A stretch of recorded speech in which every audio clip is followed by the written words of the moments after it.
Hello everyone, myself Taranjot Kaur, lecturer of Civil Department from Satyam College of Polytechnic। हमारा lecture है RCC design का, जिसमें हम discuss कर रहे हैं डबली रीइंफोर्स्ड बीम। और आज हम इसका न्यूमेरिकल सॉल्व करेंगे design of doubly reinforced beam का। आज का न्यूमेरिकल है design part of doubly reinforced beam. हमारे पास क्वेश्चन है, design a rectangular beam having effective span 8 metre. कि कोई बीम है जिसकी हमें लेंथ गिवन है, स्पैन में से उसकी लेंथ गिवन है 8 metre. The factor load coming over the beam is 52.3 kilo newton per metre. उस पर लोड लग रहा है वो हमें गिवन है 52.3 kilo newton per metre. Size the beam is restricted to 32 centimetre into 65 centimetre. Beam की जो विड्थ है और डेप्थ है वो गिवन है। Due to want to head room, the effective cover of the both reinforcement may be taken as 5 centimeter. Use M20 grade of concrete and Fe 415 HYST steel bars for reinforcement। अभी step number 1 में जो जो हमें given है हम उसको लिखेंगे। सबसे पहले आएगा हमारा विड्थ एंड उसकी डेप्थ। डेप्थ के बाद हमें गिवन है कि इफेक्टिव कवर 5 सेंटीमीटर, उसे नोट किया। देन हमारे पास गिवन है लोड और लेंथ, उसके बाद एफसी के एफवाई की वैल्यू। ये वैल्यूज हमें क्वेश्चन में गिवन है, हमने ये सभी मार्क कर ली। फर्स्ट लिखा विड्थ 32 सेंटीमीटर को एमएम में चेंज किया 320 एमएम। डेप्थ गिवन है 65 सेंटीमीटर को एमएम में चेंज किया 650 MM. D dash 5 centimetre given था तो आ गया 50 एमएम। डी, अब इफेक्टिव डेप्थ हमें ओवरऑल डेप्थ गिवन है 65, हेडरूम तक बोला था तो इफेक्टिव डेप्थ आ गई हमारे पास 65 माइनस ये इफेक्टिव कवर को माइनस करेंगे तो आ गया 600 एमएम इफेक्टिव डेप्थ। एफसी के वैल्यू एफवाई की वैल्यू गिवन है 20 एंड 415 न्यूटन पर स्क्वायर एमएम। स्पैन गिवन है 8 मीटर और हमें लोड गिवन है जिसे हम लिखते हैं फैक्टर लोड डब्ल्यू के साथ डिनोट करते हैं 52.3 kilo newton per metre. Kilo Newton को न्यूटन में चेंज किया 52300 न्यूटन पर मीटर। यहाँ तक हमें क्वेश्चन में गिवन था। नेक्स्ट हमने इसका करना है डिजाइन पार्ट। डिजाइन पार्ट में हमने स्टील को फाइंड आउट करना होता है। ये डबली रीइंफोर्स्ड बीम है तो एएसटी एंड एएससी की टेंसाइल का एंड कंप्रेशन बोथ साइड का हम रीइंफोर्समेंट फाइंड करेंगे। सबसे पहले फाइंड करेंगे find MU, ultimate movement of resistance, जिसका फॉर्मूला आता है अगर तो हमारे पास है 415 स्टील हो तो हमारा फॉर्मूला आता है 0.138 FC K BD square. So 0.138 multiplied by FCK की value 20 multiplied by width 320 multiplied by effective depth 600 का स्क्वायर तो हमारे पास आ गया 317952 into 10 की बार 3 न्यूटन एमएम। उसके बाद हमने निकाला है अल्टीमेट मूवमेंट रेजिस्टेंस। अब निकालेंगे ultimate maximum bending movement MU, formula WL² by 8। इसमें वैल्यूज पुट की तो हमारे पास आंसर आ गया 418400 into 10 की बार 3। अब इसको MU की वैल्यू को MU लिमिटिंग के साथ जब हमने कंपेयर किया तो पता चला कि MU की वैल्यू ज़्यादा है तो हमारा जो बीम है वो डबली रीइंफोर्स्ड बीम है। ठीक है, डबली का अभी क्वेश्चन यहाँ से क्लियर हम कर सकते हैं कि ये डबली का है कि सिंगली का है। अगर MU की वैल्यू MU लिमिटिंग से ज़्यादा आती है तो ये डबली रीइंफोर्स्ड बीम है। अब इस डबली रीइंफोर्स्ड में MU2 की ज़रूरत पड़ती है जो होता है MU माइनस MU लिमिटिंग।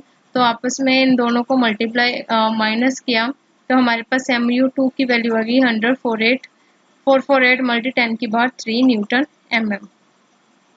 अब हमने फाइंड आउट करना है टेंशन में एंड कंप्रेशन का बोथ साइड का reinforcement.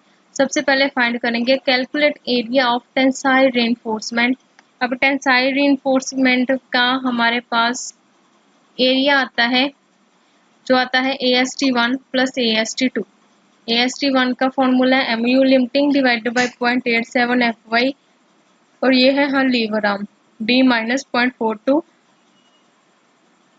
XU maximum. XU maximum की वैल्यू अगर हमारे पास स्टील 415 हो तो हमारे पास आती है 0.48 D 0.48 मल्टीप्लाई बाई 600 तो हमारे पास आ गया XU maximum 288 mm।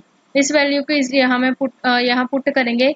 MU limiting की वैल्यू हमने निकाली है 0.87, FY की वैल्यू 415, 600 माइनस 0.42 XU मैक्सिमम की ये वाली वैल्यू, तो आ गया AST1 1838 स्क्वायर mm। उसके बाद AST2 की value MU2 divided by 0.87 FD minus D dash. MU2 की वैल्यू ये हमने माइनस किया था MU लिमिटिंग के साथ, तो ये वैल्यू 0.87 मल्टीप्लाई बाई FY की वैल्यू एंड D की वैल्यू एंड D डैश की value. Depth and effective cover का जो हमारे पास वैल्यू है उसको माइनस किया, देन मल्टीप्लाई करके डिवाइड किया, तो हमारे पास आएगा 506 स्क्वायर mm। इन दोनों को ऐड किया तो हमारे पास आ गया AST, total area of tensile steel. AST is equal to both AST1 plus AST2, दोनों को ऐड किया तो हमारे पास टोटल एरिया आ गया 2344 स्क्वायर mm। अभी हमने एरिया तो निकाल लिया, उस एरिया को प्रोवाइड करने के लिए कितने नंबर ऑफ बार्स चाहिए और कितनी स्पेसिंग चाहिए वो निकालेंगे अभी। Provide 25 dia bars, 25 mm dia bars हमने प्रोवाइड करना है, तो 1 बार का एरिया निकाला, area of 1 bar π/4 d square, π/4 d है 25, हमने यहाँ से लिया तो आ गया हमारे पास 1 बार का एरिया। अभी हमने देखना है कि हम कितने नंबर ऑफ बार्स प्रोवाइड करें। टोटल हमारे पास एरिया AST का एरिया 2344 है, तो 1 बार का एरिया है 491, तो डिवाइड किया हमारे पास आ गया 4.8। तो इसको हमने मान लिया कि हम 5 बार्स प्रोवाइड करेंगे। 5 बार्स प्रोवाइड करेंगे हम, एक बार का हमारे पास डाया है 491 और 5 बार्स का कितना हो जाएगा 5 इंटू 491, तो हमारे पास टोटल एरिया आ गया जितना हमने स्टील का प्रोवाइड करना है 2455 स्क्वायर mm। उसके बाद मिनिमम हम प्रोवाइड कर सकते हैं, मिनिमम हमें अगर तो ये वैल्यू से चेक करेंगे, अगर ये हमारी छोटी है तो अगर ये वैल्यू बड़ी है तो हम मिनिमम देखेंगे, हमने मिनिमम इतना तो प्रोवाइड करना ही है। कितना 0.85 BD divided by FY, 0.85 multiply by width और डेप्थ डिवाइडेड बाई FY की वैल्यू 369 स्क्वायर mm। ये मिनिमम है कि हम इससे कम जो रीइंफोर्समेंट है प्रोवाइड नहीं कर सकते, लेकिन हम प्रोवाइड कर रहे हैं 2455, सो हैंस क्या है ओके। सो हमने टेंसाइल का रीइंफोर्समेंट यहाँ तक निकाल ली। अभी है हमारे पास ये डबली रीइंफोर्स्ड बीम, तो हम निकालेंगे कंप्रेशन का स्टील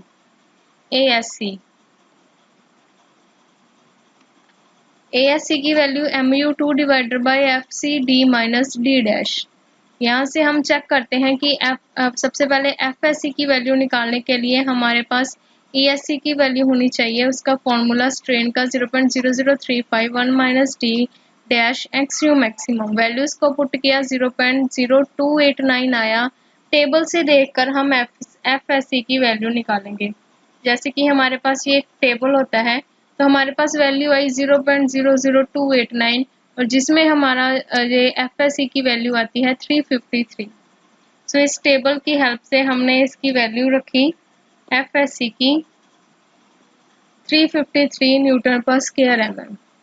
हमने निकालना है ASC MU2, FSC की वैल्यू आ गई, D की वैल्यू है डेप्थ की, D डैश इफेक्टिव कवर की वैल्यू, तो यहाँ से आ गया हमारे पास 517 square mm area of compression reinforcement. अभी हमने इसका एरिया निकाला, सो इसका डाया निकालेंगे, सेम इसकी बार्स को देखेंगे कितने नंबर ऑफ बार्स आ रहे हैं।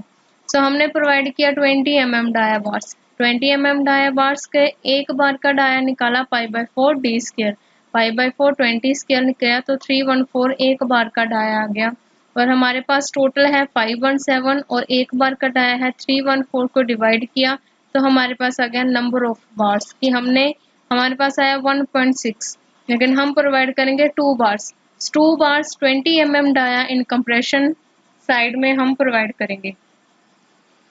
अब चेक करेंगे कि ये जो है इसका 20 mm जो हम प्रोवाइड कर रहे हैं वो इससे जो कि ज़्यादा नहीं होना चाहिए। इससे पहले हम करेंगे इसकी एक्चुअल स्पेसिंग है हमारी 320 minus 2 into 50 4 into 25 divided by 4 किया तो 300 mm स्पेसिंग हम रखते हैं, तो ये इसमें 300 स्पेसिंग आ गई कि हमने 2 बार्स प्रोवाइड करनी है 20 mm diameter 300 mm centre to centre. So अभी हमने प्रोवाइड किया 20 mm उसका जो आई है हमारी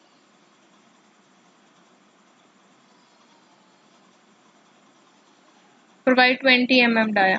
अब हमने देखना है कि जो टेंसाइल का है वो जो इससे ज़्यादा नहीं होना चाहिए, ये भी एक चेक है। सो हमने प्रोवाइड किया था उसमें 5 बार्स है हमारे 25 mm डायस की। सो सबसे पहले डाया कितना रखा हमने 25, और इसका दूसरा चेक आता है size of aggregate plus 5 mm। 20 का साइज ऑफ एग्रीगेट प्लस 5 किया तो 25। तो हमने रखा भी है उसका टेंसाइल का कि 25 mm डाया हमने प्रोवाइड करना है। सो ये 25 आया तो टेंशन में हम प्रोवाइड करेंगे 5 into 25 mm dia bars and tension side. So ये है हमारी टेंशन साइड, उसका हमने ये निकाला है 300 mm।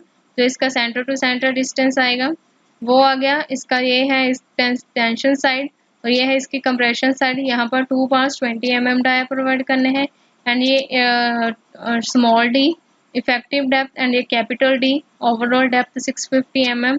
ये है डी डैश इफेक्टिव कवर, ये भी डी डैश, और ये है इसकी विड्थ। तो यहाँ तक हमने इसका रीइंफोर्समेंट प्रोवाइड कर दिया डबली रीइंफोर्स्ड बीम का। नेक्स्ट में हम इसके चेक लगाएंगे। Thank you.